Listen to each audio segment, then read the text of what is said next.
meluruskan penyampaian statement dari seorang pendakwah atau mungkin seorang penceramah dari agama tertentu yang menurut saya secara langsung atau tidak langsung mengarahkan opini publik dengan narasi ketidakbenaran bahwa kekatolikan seolah-olah menawarkan sejumlah uang kepada orang yang mualaf dari iman Katolik agar si mualaf kembali ke iman yang lama.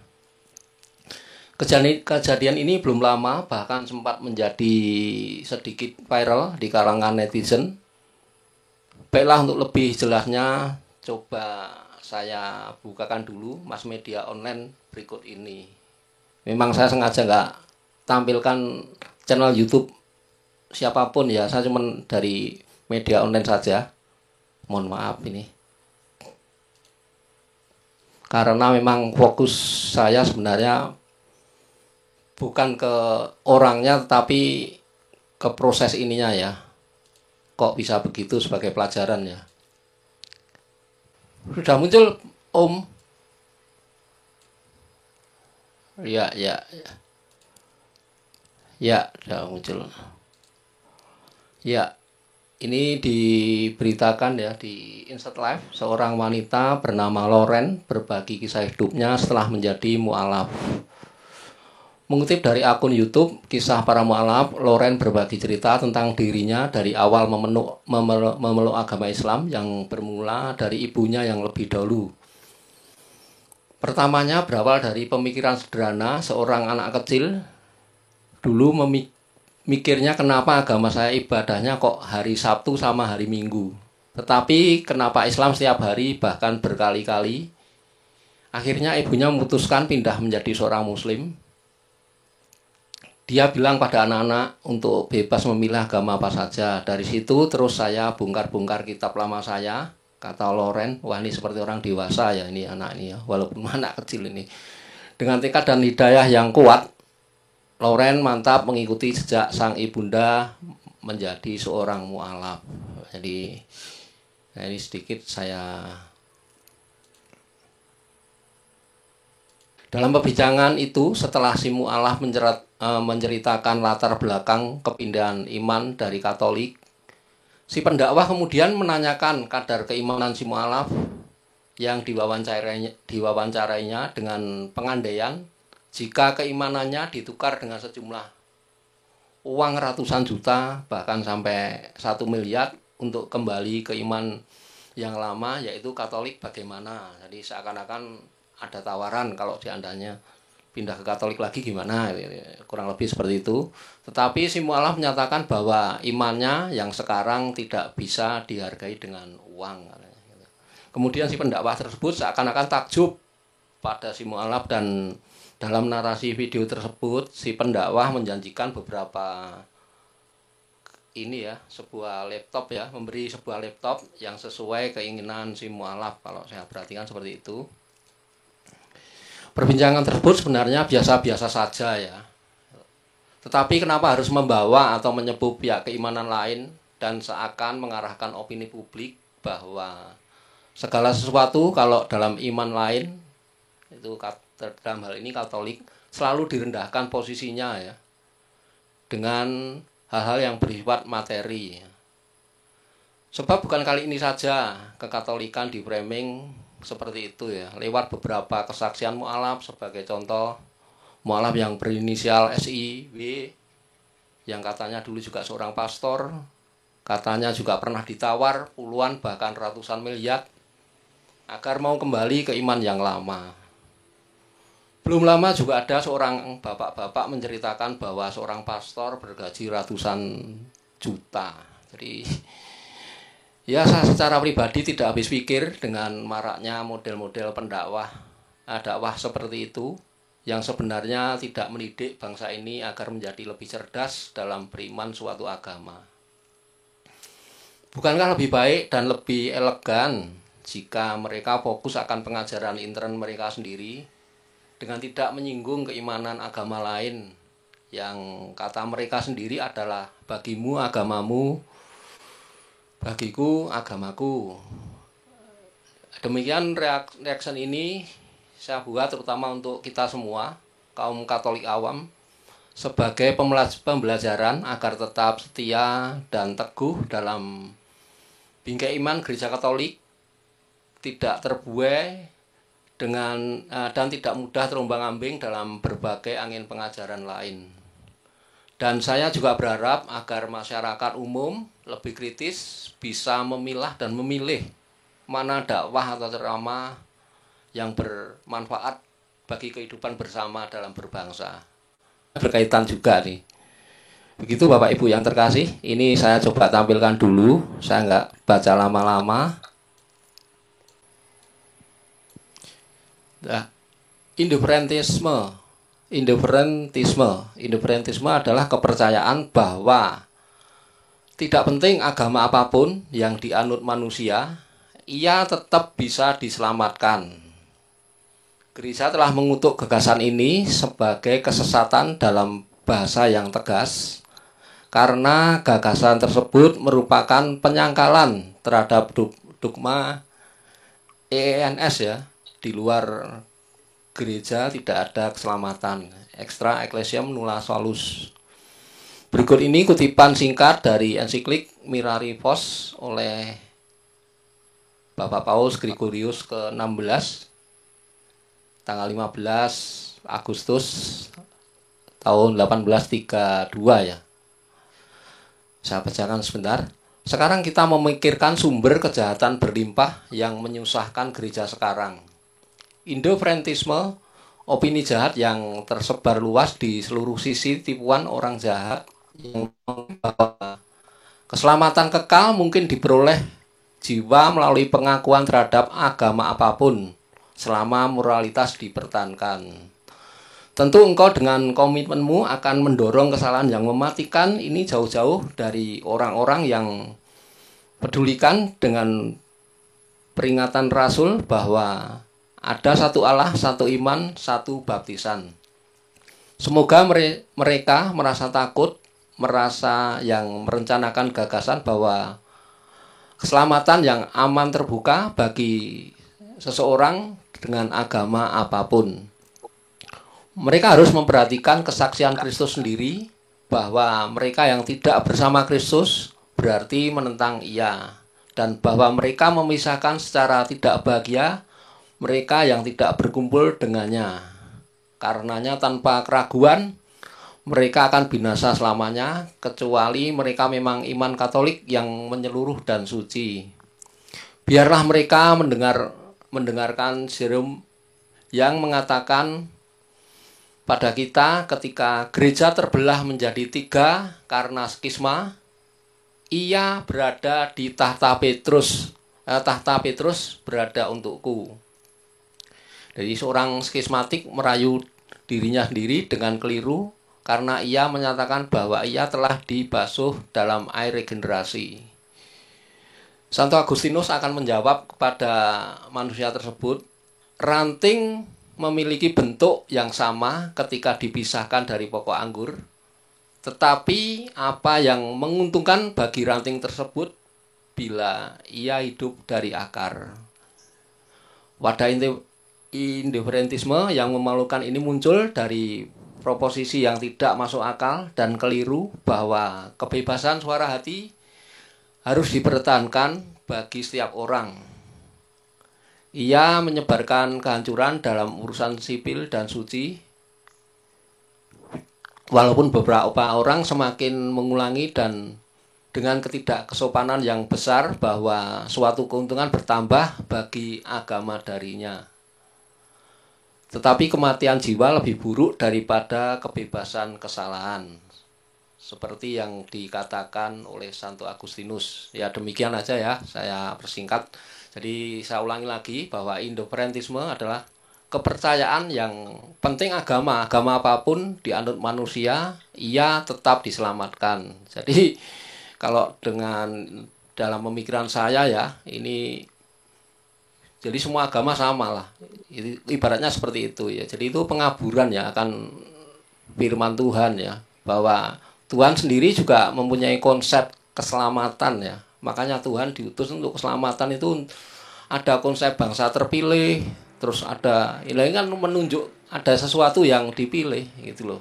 Jadi tidak ini ya, dalam arti tidak semua enggak, tapi ada konsep bangsa terpilih tentang Israel, terus tentang pokok anggur yang benar, segala macam itu kan mengarah kepada sesuatu kebenaran yang dari Tuhan ya.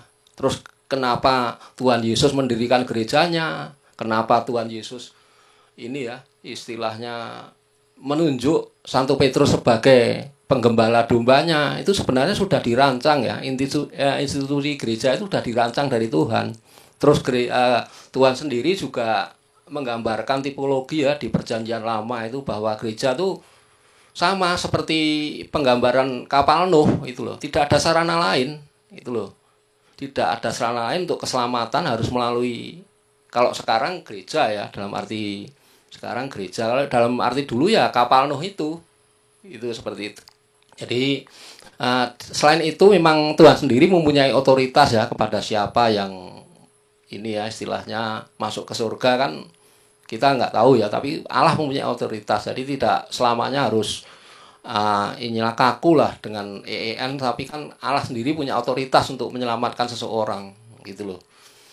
Itu Bapak Ibu mungkin sedikit tambahan dari saya. Monggo silakan Bapak mau menambahkan, Pak DM. Topiknya ini para mantan-mantan itu ya, yang ngaku-ngaku mualaf itu ya. Iya, betul, betul. Oke, baik. Ya, sudah banyak di Indonesia yang bentuknya seperti itu. Ya, misalnya Irena Handono, Felix Siau, Bangun Samudra, lalu kemudian ada Stephen Indah Wibowo. Tapi kalau kita telusuri apa yang mereka lakukan sebelumnya, kita bisa tahu bahwa pengakuan-pengakuan mereka itu kan bohong. Contoh, Stephen Indah Wibowo itu dibongkar oleh Komsos Keuskupan Agung Semarang misalnya. Karena dia itu di dalam tahun yang berbeda dia mengaku sebagai Ordo OP dan Ordo SJ. Nah, itu sama sekali ketika ditelusuri tidak ada yang namanya Pastor Stephen Indah Wibowo di Katedral Jakarta. Dan itu sudah dibongkar habis-habisan, tetapi ya berhubung orang yang mendengarkan kurang kritis, maka akhirnya yang terjadi adalah mereka percaya saja apa yang disampaikan oleh orang-orang yang sebenarnya berbohong. Nah, jadi sebenarnya yang harus mereka lakukan sebenarnya adalah bagi umat-umat yang menerima orang-orang ini, ya seharusnya mereka mengajak umatnya lebih kritis lagi. Lebih kritis lagi ketika ada yang ngaku mualaf. Karena bisa saja kemungkinan mereka ini mengaku-ngaku sebagai tokoh agama di tempat sebelumnya itu ya supaya mereka bisa diberikan tempat yang baik di agama yang baru gitu ya. Meskipun di tempat agama sebelumnya mereka bukan siapa-siapa misalnya. Nah, misalnya seperti Irena Handono misalnya. Dia belum lulus suster. Dia postulan saja tidak lulus, dan di kesaksian-kesaksian yang kita lihat dia mengaku saya ini biarawati, saya ini lulusan biarawati. Uh, Kalau kita telusuri ternyata tidak ada bukti sama sekali ya, bahkan nama Irena Handono itu tidak ada dalam daftar suster Ursula ya. Nah, itu juga sudah banyak dibentangkan oleh orang-orang Katolik, baik juga orang-orang Muslim yang moderat juga di web mereka selalu memuat itu bahwa tidak benar Irena Handono ini sebagai seorang biarawati. Atau misalnya Felix Xiao. Nah, kalau Felix Xiao kan memang umat biasa, umat awam, ngaku-ngaku sebagai sudah belajar ini itu. Padahal menyebutkan perbedaan perjanjian baru dan perjanjian lama saja bisa tidak paham yang mana Injil, yang mana surat, yang mana sejarah, dia tidak tahu hal itu. Kalau kita saksikan beberapa video yang dia sampaikan di channel-channel YouTube-nya. Kemudian kalau yang baru-baru ini kan ada anak kecil yang diwawancarai oleh Jonathan Nandar, yang dimana dalam waktu yang sama itu menyampaikan informasi yang menurut saya sangat ngawur. Misalnya yang saya lihat di situ nama baptisnya mungkin ya, saya lihat di di video itu kok bisa ada dua misalnya. Lalu yang dia sampaikan bahwa Alkitab sudah dirubah-rubah, sudah direvisi-revisi. Ini kan sesuatu pendapat yang menurut saya tidak masuk akal. Itu pasti dibekali kepada anak itu bahwa nanti kamu sampaikan ini. Padahal kalau dipertanyakan soal palsu-palsu itu, mereka juga tidak bisa menunjukkan kok mana yang asli. Atau misalnya kita minta sejarah kepada mereka, coba kamu tuliskan sejarahnya, sejak kapan itu dirubah. Dan mereka tidak tahu bahwa kitab suci kita itu bukan hanya terjemahan. Ada Ibraninya, ada Latinnya, ada Yunaninya. Mereka hanya tahunya adalah terjemahan bahasa Indonesia ini. Sementara di orang-orang yang belajar di bangku kuliah, mereka pelajari soal itu. Dan terjemahan-terjemahan itu ya 99,9% sama artinya maknanya. Tapi kan mereka kan mudah sekali mengatakan kitab orang lain itu palsu, tapi kalau dikembalikan pada mereka, mereka marah. Nah ini kan aneh. Itu kan tanda kekanak-kanakan dan tanda orang yang belum dewasa. Kalau orang memang sudah dewasa, ya kalau kita juga mengoreksi mereka, misalnya saya katakan, oh kitabmu itu ditulis oleh Zaid bin Sabit misalnya. Ya, kalau mereka dewasa ya mereka berargumen juga. Tapi nyata-nyatanya yang terjadi selama ini kalau kita menyinggung kitab orang lain, mereka bebas menyinggung kitab kita, kita singgung kitab mereka, mereka nggak suka. Nah, itulah kita bisa menentukan yang mana yang dewasa, yang mana yang tidak. Maka pada termin awal ini saya mau mengatakan orang-orang yang mengaku-ngaku mu'alaf, mereka mengaku tokoh di Katolik dulunya, itu sebenarnya cari panggung, ya, cari panggung. Jadi cari panggung, kemudian juga bisa kebutuhan finansial dan lain sebagainya. Maka sebenarnya teman-teman kita yang moderat di seberang sana itu ya seharusnya mereka mengajarkan umatnya itu kritis. Jangan membiarkan begitu saja percaya kepada dusta-dusta yang disampaikan. Demikian dulu dari termin saya untuk awal ini, Pak Asayake. Silakan Pak RT. Perihal orang mu'alaf atau murtad itu sebenarnya bukan fenomena ya. Biasa aja lah. Namanya orang milih itu kan ya boleh-boleh aja lah. Mau pilih yang gimana, modelnya gimana gitu kan. Cuma tentu kita menjadi bertanya sekarang, kok kenapa ya yang mantan Katolik itu katanya itu gampang sekali mu'alaf gitu kan. Kalau saya dari berbagai aspek bisa menjelaskan, tapi mungkin yang menarik begini juga. Lalu kalau seumpamanya dia mu'alaf karena ketidaktahuannya, apakah justru menjadi hal yang baik? Nah ini yang nantinya akan menjadi masukan bagi kita bahwa mungkin selama ini banyak hal yang tidak tersampaikan. Nah ini berarti Pak Sayake lah yang bertanggung jawab ya, yang beritahu kita yang awam yang ada di internet ini untuk mendapatkan muatan-muatan positif dari channelnya Pak Sayake yang informatif. Nah kemudian bagaimana dengan hal lain? Saya ambil beberapa ya. Tentu sebagai seorang Katolik bahwa kita mengimani Kristus melalui gerejanya yang kudus ini bukan perkara gampang. Pertentangan atau dua kubu yang baik ya, yang putih dan yang hitam itu nyata di depan mata saya dalam merebut jiwa. Ya. Bagaimana hal-hal seperti poin-poin menyerang gereja Katolik atau iman seorang Katolik itu akan setiap saat, baik itu dari yang berlainan agama maupun dari yang sama-sama mengikuti Kristus. Nah, itu bukan suatu pemandangan yang aneh, bukan fenomenal, sebab sejak dulu kala sudah memang seperti itu. Nah, cuma dengan berkembangnya dunia, di mana orang sudah memikirkan seperti hak asasi manusia, ya, ingin hidup berdampingan secara damai, ya, terus mengakui ada kebebasan memilih iman. Itu yang akhirnya kita tidak bisa lagi di posisi untuk menahan hal itu. Itu akan semakin deras, akan semakin kencang menerpa umat Katolik untuk mempengaruhi iman-iman mereka. Berbeda dengan saat dulu bahwa ketika ada ajaran-ajaran yang salah, kemudian diambil langkah untuk menahan seperti mengekskomunikasi pengajarnya atau pembawa ajaran salah itu, ya. Kemudian ada juga mengenai inkuisisi contohnya, ya, dan seterusnya. Itu tentu berbeda. Itu akan cepat dieliminir, gitu kan, dikurangi atau dihentikan. Nah, sekarang ini tidak.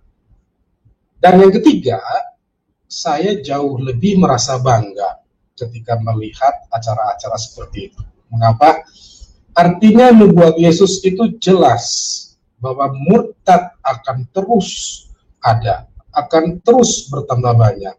Sehingga mereka yang menuju jalan yang sempit atau kecil itu sedikit sekali. Sementara tawaran-tawaran dunia itu menyediakan jalan yang luas, yang panjang, yang kelihatan tak berujung, namun mematikan. Nah, itu aja dulu Pak, saya kira kebanyakan. Ya, silakan Pak Elang Putih kalau mau menambahkan atau mungkin sharing di ini ya, dengan judul yang sudah tadi tentang apa itu, tentang mualaf Katolik dan Independentrisme. Silakan. Atas kesempatan saya hanya mau menambahkan, karena untuk hemat saya sendiri secara pribadi, seperti Abang Gia dan teman-teman lain punya pemahaman yang cukup mendalam soal iman Katolik, jadi saya hanya menambahkan saja soal mualaf Katolik, kemudian tentang indifferentisme. Yang awalnya saya mau mengatakan di sini bahwa kebanyakan kita orang Katolik pada dasarnya itu kurang mengenal iman Katolik. Kemudian kemauan kita secara pribadi umat awam untuk lebih jauh mengenal iman itu kurang, semangat mengenal Yesus lebih dalam itu kurang, terutama dalam gereja Katolik. Sehingga ketika ada benturan-benturan, pertanyaan-pertanyaan ketika kita hidup di dunia yang sudah sangat dinamis seperti ini, itu gampang sekali mereka menerima sebenarnya data-data sekunder yang sebenarnya itu berulang, sifatnya berulang, yang untuk menyerang iman Katolik. Sehingga itu gampang untuk dipengaruhi ketika mereka tidak membangun iman dari dasar, apalagi menerima iman Katolik hanya secara warisan dari orang tua, gitu, bukan menjadi suatu kesaksian sendiri, pembuktian sendiri dari diri sendiri. Itu yang pertama. Kemudian yang kedua, kurang katekisasi seperti tadi teman-teman sudah ngomong, itu memang betul. Kemudian yang ketiga, saya mau ngomong soal pengenalan diri kita sendiri. Kebanyakan kita kan tidak mengenal diri sendiri. Itu Tuhan itu sebenarnya ada pada kita pribadi masing-masing, itu sudah ada. Hanya kita kurang mengenal ke dalam, kurang masuk ke dalam, kurang connect ke dalam. Siapa itu saya di hadapan Tuhan? Saya itu siapa? Tujuan Tuhan menciptakan saya itu siapa? Pertanyaan-pertanyaan dasar ini kita kurang gali, refleksinya kurang, sehingga kita hidup itu ya seperti itu, ngalir aja, ngalir. Jadi ketika kita mendapat suatu guncangan iman, apalagi mengikuti Yesus, itu bukan gampang. Tidak ada cara instan untuk mengikuti Yesus. Itu tidak ada seperti itu. Ikut Yesus itu berat. Ikut Yesus itu banyak tantangan. Karena dari cara kita memandang seperti apa. Itu aja. Ketika kita memandang semua sebagai beban, ya percuma. Termasuk kita mau mengenal Yesus itu seperti apa. Harus melalui jalur apostolik yang benar, gitu. Itu baru kita mengenal siapa Yesus itu yang benar. Ada banyak cara untuk mengenal Yesus yang sebenarnya tidak patut untuk kita kenal seperti itu. Ada banyak cara yang mereka tambahkan. Semua orang bisa mengaku sebagai pengikut Yesus. Semua orang bisa seperti itu. Semua orang bisa mengaku bisa mengajar. Tapi kebenaran itu kebanyakan kan cuma pembenaran atas dasar ego manusia. Akhirnya ini semakin menimbulkan banyak polemik tentang Yesus sendiri. Siapa itu Yesus? Itu. Apalagi dengan sikap acuh tak acuh dari kebanyakan kita orang Katolik, kita ngomong tentang mengenal iman kita, itu militansi kita dalam beriman, ya sudah, kita semua kan gampang tercebur. Sudah, ikut ini juga betul katanya, ikut ini juga betul, ikut ini juga sama, ikut ini juga sama. Saya pikir tidak seperti itu. Jalan itu cuma satu aja. Kita memang tidak bisa mengkerdilkan Tuhan dalam upaya untuk penyelamatan, ada banyak cara itu. Tetapi jalan yang diturunkan Tuhan itu cuma satu. Jadi saya pikir itu penting buat kita teman-teman yang lain juga yang sudah lebih jauh mengenal tentang iman melalui jalur apostolik yang benar dalam gereja Katolik, satu kudus dan apostolik. Itu penting buat kita melakukan penginjilan secara pribadi. Itu lewat media, apalagi buat teman-teman yang lain macam Katolik Menjawab dan lain-lain, Corpus Christi Channel, kemudian yang lain ini, saya pikir ya sudah bagus kita menjadi pekabar Injil, kabar kebenaran tentang Yesus, memberikan suatu jalur yang benar tentang Yesus itu. Siapa tuh Yesus sebenarnya? Itu. Siapa tuh Yesus buat kita, buat dunia, buat sesama. Dalam kebenarannya, bukan pembenaran, itu yang penting.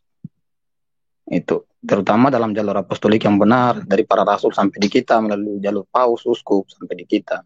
Itu penting buat kita backup itu saudara-saudara kita yang seperti itu. Kemudian yang terakhir soal mualaf mereka.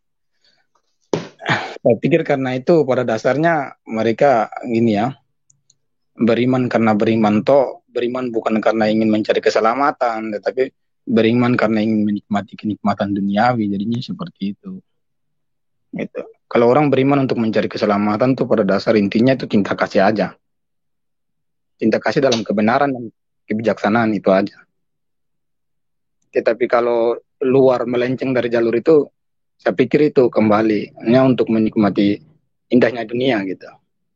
Saya pikir itu aja ya Pak. Terima kasih atas kesempatannya. Pak RT, monggo silakan. Ya, sebelum saya lupa, memang mohon maaf sebelumnya saya memotong. Jadi gini Pak, saya ingin menyampaikan poin penting juga ya yang nyaris tidak terlihat. Maaf. Peran keluarga, Pak saya. Jadi di segmen ini ya di periode anak berkembang itu sangat kritis Pak. Itu saya akan bagi beberapa trap ya. Yang pertama mereka yang katakanlah dari bayi sampai 10 tahun deh umpamanya gitu ya. Saya maaf kalau membaginya tidak spesifik ya, tidak sesuai dengan aturan tertentu begitu. Tetapi ini secara pribadi ada pengalaman gitu ya saya dan pengamatan sosial. Di sesi umur ini saya katakan anak itu begitu penting untuk mendapat penjelasan secara lengkap. Tapi dalam bahasa anak-anak. Ini keluarga yang harus bisa menerjemahkan. Bayangkan ya, umpamanya seorang anak kecil 5 tahun dia akan mengatakan dengan lucunya kan, Papa, Tuhan kita itu siapa? Gitu kan. Nanti jawab, Tuhan Yesus. Nah, kalau Bapak itu siapa? Teng-tong. Nah, ini yang kita sekali waktu dijebak ya dengan istilah Tritunggal yang harus kita terjemahkan kepada seorang anak yang belum mengerti hal-hal itu, ya kan? Nah, tetapi kita mundur lagi ke belakang, kita percaya bahwa baptisan bayi itu pun ada berlaku. Jadi ketika saya melihat foto-foto kita masih kecil dulu ya Pak ya, saya buka album saya, ada loh foto yang sekian lama saya miliki ketika saya bayi dibaptis oleh orang tua saya. Bangga saya. Kebanggaan saya sebagai anak kepada orang tua, tetapi nantinya ini menjadi tumbuh sebagai bagian dari perkembangan iman, Pak ya. Itu yang saya maksud. Kemudian orang tua menerapkan ajaran kasih itu dengan betul-betul kepada anak seperti yang diinginkan oleh Yesus, gitu ya. kita tahu bahwa sebagai orang tua ya betapa berat kita membagi waktu antara dengan teman, pekerjaan kantor dan sebagainya, ya, di samping itu masyarakat dan seterusnya. Ini anak juga membutuhkan hal-hal yang seperti itu. Membangun iman anak ini sangat sulit, Pak. Karena apa? Jebakannya dunia modern sekarang, Pak. Bawaannya handphone, gadget, tab, ini yang mengganggu, bukan Alkitab lagi. Kemudian hari Minggu diserang ada kerja bakti, ya kan, nggak enak sama keluarga. Nanti sore saja karena malas dan seterusnya. Wah, ini panjang kalau saya mau ceritakan. Nah, tapi masuk ke tahap berikutnya ya, ketika anak katakanlah umur 5 sampai 8 atau 10 tahun ya, yang masih pantas untuk melakukan kegiatan-kegiatan gereja. Ini penting, Pak. Orang tua harus mengusahakan di lingkungan, ya, yang kecil, yaitu keluarga. Lingkungan berikutnya adalah kring atau wilayah. Berikutnya lagi di paroki atau stasi. Ini kumpul, selalu adakan acara-acara untuk anak kecil. Dari mulai lomba gambar Yesus, lomba gambar Maria, membuat doa, membuat puji, sampai ke acara mencari telur Paskah. Mengapa? Perkembangan anak di umur ini, dia akan mengilas balik dunianya dulu. Wah, saya dulu ya, waktu mencari telur Paskah itu penuh kenangan, gitu kan. Betapa menyenangkannya ya, mendapat telur Paskah, berebut sama anak-anak lainnya, tertawa gembira. Ini Pak, potret tadi itu harus disediakan, diberikan kepada anak zaman now. Karena mereka sudah, ya zaman sekarang Pak ya, pelajaran aja nggak bisa habis Pak anak saya, dari pagi sampai sore. Tuntutan mainnya itu sudah hampir nggak ada diberikan oleh sekolahnya, apalagi di masa pandemi seperti ini. Berikutnya lagi, kita sebagai orang tua juga dituntut untuk menjadi guru di rumah. Jadi bukan lagi guru yang mengajar, tapi orang tua lagi yang mengajar. Ini beban tambahan buat keluarga, buat orang tua. Nah, di sini tadi saya bilang peran untuk mengembalikan ya tumbuh iman atau bina iman anak sedini mungkin itu wajib, perlu, penting di masa-masa kritis ini. Kemudian untuk selalu mencari tahu dengan bahasa anak, kita jelaskan apa itu Tritunggal. Setidaknya kita sebagai orang tua mulai lagi tuh belajar Alkitab, paling tidak dari mulai Matius sampai Wahyu, atau dari kitab Kejadian sekalian. Nah, ini yang mau tidak mau sebagai orang tua. Sekarang saya kontradiktifkan dengan mereka-mereka yang mualaf tadi. Saya yakin ya, keluarga-keluarga seperti itu sebetulnya broken home ya, atau yang morat-marit, atau yang terlalu sibuk dan sebagainya, sampai mereka bisa dibagi menjadi orang per orang, tumbuh secara individualis dalam satu keluarga. Tidak ada yang saling mengingatkan, tidak ada yang saling membangun, membina iman yang berasal dari individu, kemudian berkembang menjadi iman keluarga dan seterusnya. Ini yang saya kaitkan tadi, peran orang tua, kemudian memberikan stimulus-stimulus bina iman pada anak sedari awal, baik itu dari foto, kegiatan gereja, kegiatan keimanan gitu ya, terus doa-doa keluarga dan seterusnya, sampai ke dengan bagaimana mewujudkan ginilah bahasanya, mencintai Yesus dalam keluarga. Mengapa? Dengan rambu-rambu seperti itu, anak itu tidak akan mau mengkhianati iman keluarga. Tanda petik ya, iman keluarga itu. Seperti kita tahu bahwa kita seorang Katolik tidak percaya dengan magic ya, dengan satu benda yang dikultuskan bisa melindungi gitu ya. Contoh, menggantung rosario di kamar, salib di setiap kamar, itu dijadikan cara kita untuk mendekatkan dia kepada Yesus. Contoh, anak tadi mungkin mendengar dari teman tetangganya bahwa di dunia kita tuh ada pocong gitu ya, ada kuntilanak, genderuwo, kalong wewe dan sebagainya. Kita jarang Pak mempunyai referensi-referensi mengajarkan anak hal seperti itu.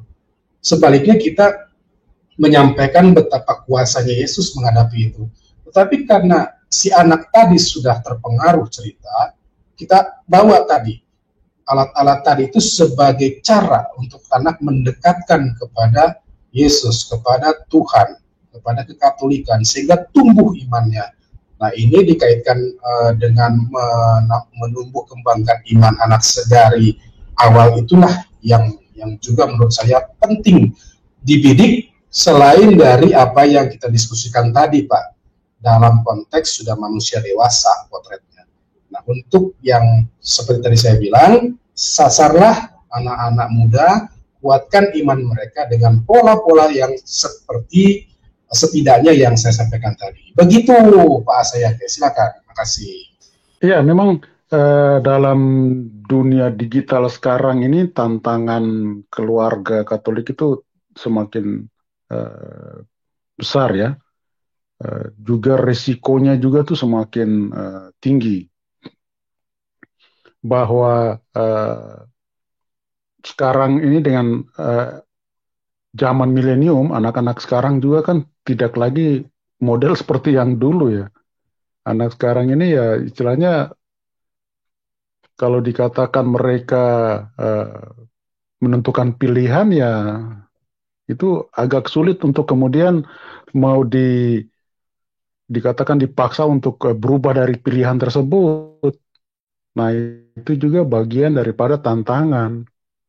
Sehingga memang tadi dikatakan oleh teman-teman tadi itu pendidikan dalam keluarga maupun lingkungan ataupun katekesi tadi itu boleh katakan itu sudah menjadi kebutuhan atau bisa kita katakan kewajiban sebenarnya dari komunitas ya, entah itu lingkungan gereja ataupun dalam keluarga sendiri, agar mereka bisa menyaring atau setidak-tidaknya bisa atau memiliki second opinion lah.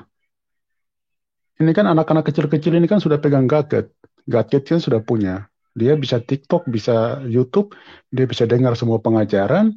Nah, jika dia tidak punya semacam saringan atau minimal second opinion yang dia miliki dari pendidikan, dalam hal ini keluarga maupun gereja, nah otomatis dia akan merasa, dia akan memilih apa yang sesuai dengan apa yang dia ingini atau rasa cocok, ya itu saja, kan begitu. Nah, kalau dari sejak dini dia sudah diberikan nilai-nilai kekatolikan, ya setidak-tidaknya pasti dia akan bertanya, minimal dia bertanya balik kepada orang tuanya atau mungkin gurunya dan sebagainya. Nah, kalau mereka yang aktif pasti akan lakukan itu, tetapi kalau mereka yang tidak terlalu aktif kan paling-paling diam, terus kemudian menyimpan itu dan mulai menganalisa secara diam. Dan ini bisa saja akhirnya keputusan ataupun pilihannya dia bisa salah ataupun dikatakan tersesat. Nah, sampai pada titik ini kan bagaimana kita sebagai orang tua ataupun katakan gereja, umat, turut terlibat bertanggung jawab terhadap ini, tidak hanya untuk anak-anak kita, tetapi generasi muda lainnya, terlebih yang beriman Katolik ya. Nah, kalau katakan misalnya kita lihat maraknya kisah-kisah mualaf yang ditayangkan, ya sebenarnya ada beberapa hal yang perlu juga kita kritisi. Dan itu mestinya juga menjadi pengetahuan kita, sehingga pada waktu kita melihat seperti itu, kita bisa minimal untuk mengkritisi ini benar enggak, atau jangan hanya framing, atau jangan hanya sekedar skenario, atau kisahnya benar, tetapi latar belakangnya itu tidak seperti yang dinarasikan.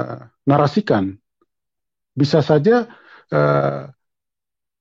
kemualafan itu karena keluarga yang katakan broken misalnya, yang terdiri dari mungkin ayah dan ibu yang awalnya tidak seiman, kemudian terjadi broken home, dan dia mengikuti orang tua yang imannya berbeda dengan pada waktu masih utuh keluarganya. Nah, kemudian di skenario kan dinarasikan bla bla bla, menaikkan penguatan untuk mereka, dan sekaligus memframing dengan kata-kata, katakan tadi kalau macam kita lihat yang jadi kasus itu kan, nah dari situ akhirnya bisa mempengaruhi anak-anak itu kan mudah terpengaruh. Mereka lihat, oh ini seumuran saya, nah kemudian dia terpengaruh kan di situ. Nah, pendidikan keluarga ini sangat penting sekali, dan memang itu sudah menjadi bukti bahwa tujuan sakramen perkawinan yang diberikan kepada mempelai itu kan diantaranya untuk kebahagiaan mereka berdua sebagai laki-laki dan perempuan, ya. Yang keduanya untuk prokreasi, bekerja sama dengan Tuhan untuk beranak cucu. Nah, yang ketiga kan pendidikan. Kalau saya melihat dari berbagai contoh-contoh yang pernah saya lihat, itu apabila terjadi perkawinan beda agama dan kemudian dilangsungkan dalam iman Katolik misalnya, dan kemudian di situ sudah ada janji untuk mendidik anak-anak secara Katolik, tetapi kemudian ternyata tidak dilakukan, itu biasanya berakhir dengan kehancuran. Saya sudah menemui beberapa keluarga yang seperti itu, berakhir dengan perpisahan orang tua, karena dia mengingkari janji pada waktu dia menerima perkawinan di gereja Katolik untuk mereka yang berbeda agama, ya. Karena janjinya itu akan mendidik anak-anak seturut ajaran gereja Katolik. Nah, begitu dia tidak lakukan itu sudah pasti akan berantakan.